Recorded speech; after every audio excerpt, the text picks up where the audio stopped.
دنیا ولاړه ده که مزل کوي مزل کوي مونږ ولاړ یو تاسو طالبانو د انګلیس د وخت د جنګ معلومات ځان ته وکړئ چې مونږ کله د نن نه 10 کاله مخکې له انګلیس سره جنګ د مونږ څومره څه رقم ته وسلې وي د دوی څه رقم ته وسلې وي خیر لږ پلټنه بیا 100 کاله بعد مو د امریکایانو سره جنګ سو بیا مونږ طالبانو چې د جنګ بڼه ولا بیا څه رقم بیا به تاسو ته معلومات وسي چې هغوی څومره پرمختګ وکړو هماغه انګلیس سره مو جنګ 100 کاله بعد بیا و هغوی څومره پرمختګ کړي و مونږ څومره ډېر پرمختګ وکړو او علت یې دا د طالبانو ما تاسو ته هغه اوله ورځ باندې یوه خبره وکړله که غواړئ چې ټولنه مخته بوځئ داسې یو سنګر جوړ کړئ لکه علامه ابوالحسن چې هغه سنګر هم طالبانو دین وي او هم علم وي دا خو مونږ چې زده کوو دا خو دین د طالبان دا خو به خود زده کوو خو څوک هم باید زده کوو علم طالبانو چې دا نن تاسو ورته علوم عصري وي یا مباح بلو یا مباح نه دي طالبانو دا نن په اسلامي امت فرض دی قرآن وی واعدوا لهم ما استطعتم من قوة ومن رباط الخيل داسې وسلې جوړې کوي ترهبون به عدو الله وعدوه چې خپل دښمن پرې وویروي کمې وسلې نه طالبانو دښمن ډارېږي داسې بلاستیکي توغندۍ نه ډارېږي طالبانو د کروس توغندۍ نه ډارېږي چې له غږ نه تیز حرکت وکړي طالبانو د دښمن په اهدافو ولګېږي ناست دلته یې که نه شنګای هلته جګېږي څومره خوند یعنې طالبانو په هغه شپه چې ایرانیانو په تل ابیب باندې توغندي وورول څومره خوند دي ځکه د اسلام له هدف نه خو ول که نه د الله اکبر په نوم باندې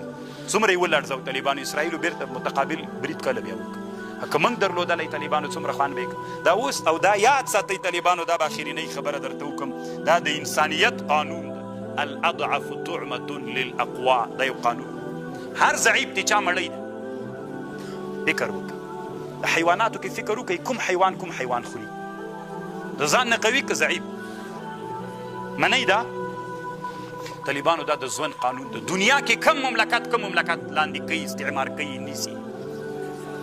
افغانستان طالبانو یو وارې چا ونیو انګلیس ضعیف بیا چا ونیو دا یې اوس یاد ساتئ طالبانو دا منم چې الهي نصرت ده دا منم خو د الله قانون به منې ما من مولود الا یولد على الفطره هر مولود الله په فطرت پیدا کوي فابواه یهوداني ویمجساني كما تنتج البهيمة بهيمة جدعاء هل تحسون فيه من جدعاء الله فطرت عادت دا چې مور نه بچی زیږي دلته چې څومره ډېر ناست دي طالبانو د الله عادت دا د دوه مو سترګې دي دوه مو غوږونه دي دوه مو سونډې دي دوه مو لاسونه دي لس مو ګوتې دي لاسونه الله تغییر راولي دا د الله عادت ده خو د الله عادت دا هم د طالبانو هره زمانه کې ضعیف دي چا مړی ده مونږ طالبانو نننۍ دنیا ته نه د همسایګانو ته په نسبت ضعیفان یو که قوي من طالبانو په دې سیمې کې چې دا غټ غټ خماران پراته دي خواته چین پروت دی خواته روس پروت دی خواته امریکا بیا پرته ده مونږ طالبانو د لویو خمارانو په مابین کې پراته ضعیفان یو که قوي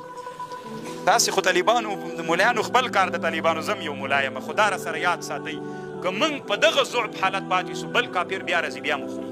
لکه وږی سي طالبانو چې خمار وږی سي بیا مو خوري او موږ ته یاره ښه مړی یم وي طالبانو ځکه مړی داسې یو چې هر څه مو پاتې دا یاد ساتئ الاضعفو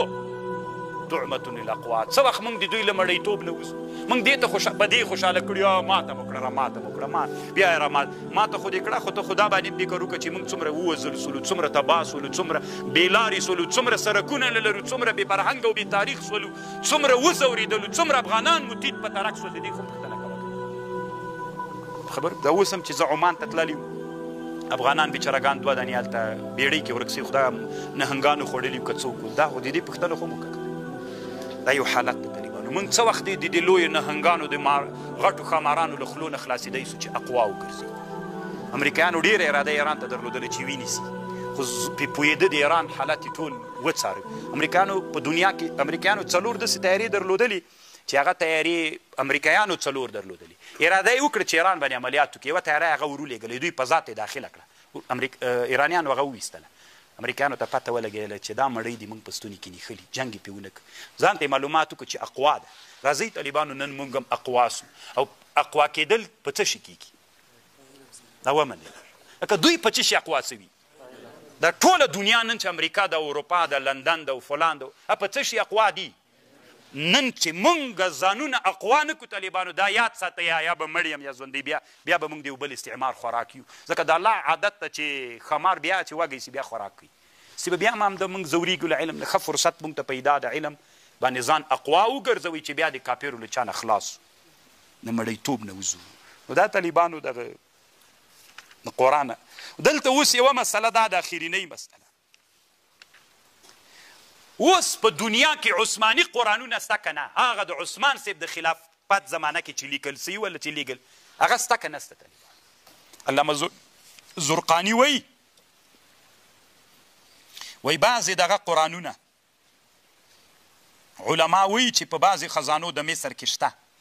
خو دی وایي چې دا هغه ځکه نه دي ځکه د عثماني خلافت وایي د عثمان رضی الله عنه زمانه کې چې کوم قرآنونه ول هغه څوک ول مخکې مو خبره وکړه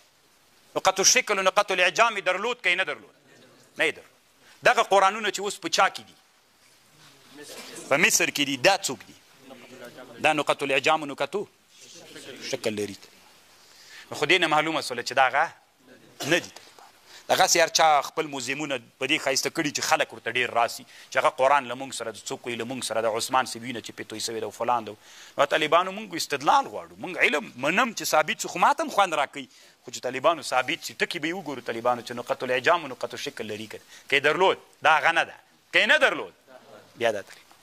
بیا به هم نورې څېړنې سړی کوي که نه طالبان کاغذ باندې به یې اوس زمانه کې علما د آثارو بحث کوي چې دا کاغذ باندې څومره وخت تېر سوی ده که نه نن خو حالات دومره مخته لاړل چې ته ورته حیرانه سي واخر دعوانا ان الحمد لله رب العالمين